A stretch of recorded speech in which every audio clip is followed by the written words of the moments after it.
After we have finished the passing exercise and fully warmed up, we're going into our orientation phase. I utilize my board to speak to the boys and show them the 7 versus 5 building out of the back exercise that we were going to be doing. I asked them here what formation we play, and they answered 4-3-3. So I showed them why we're in these starting positions here, red team versus blue team. I showed that we're going to be starting from goal kicks out of every stoppage of play.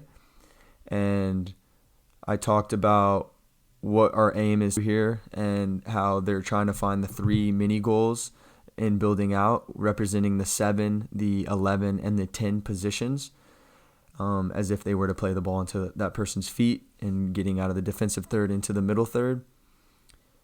I then talk about how I want the blue team to press, to recreate the situations that we've been actually struggling in our games. And so I don't talk too much about what I want the focus group to do, because this is the orientation phase and I'm trying to create the problems so that you can see what the situation is that we're struggling with, and then we can move from there. I look to make sure that the pressing team knows that once they win the ball, they're going to the big goal, and then once they get that, we jump into the training exercise.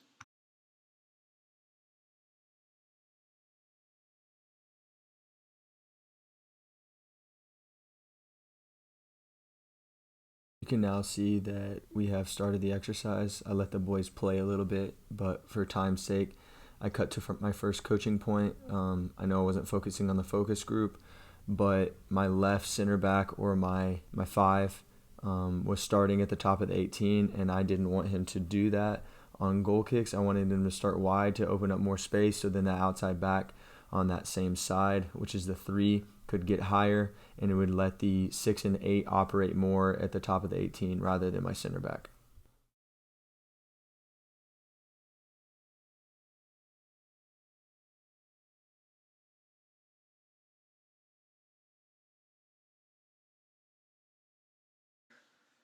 The boys continue to play, and it's very hit or miss.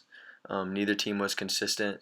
The pressing team that I was working with weren't completely replicating what we were struggling with in games, and it was making it difficult to actually recreate what the situation was that we were trying to work on.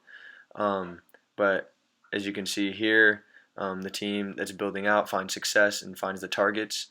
I then am telling the weak side here that he needs to tuck in, and once we get him on one side, that starting with the 9, he needs to cut off that angle, and we need to step and hold them on one side.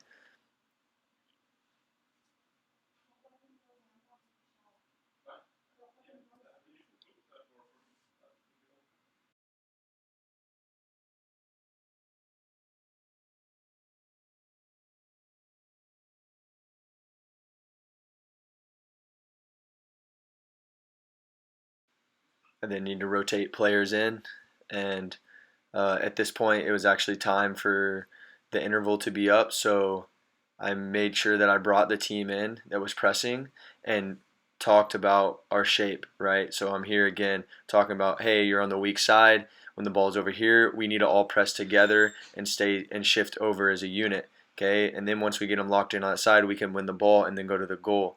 Um, I bring them in then after a couple sets, in between the intervals, because we have rest time in between, and then you can kind of see that they understand it a little bit better. So here's me talking to them. I was telling them, hey, you remember the teams that are doing this to us, and we need to recreate that. And they started to understand it a little bit more. We talked about, again, the weak side pinching and how they need to be relentless and defend very aggressively like other teams were.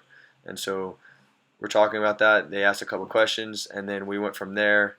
And you can see the clips here where they found success.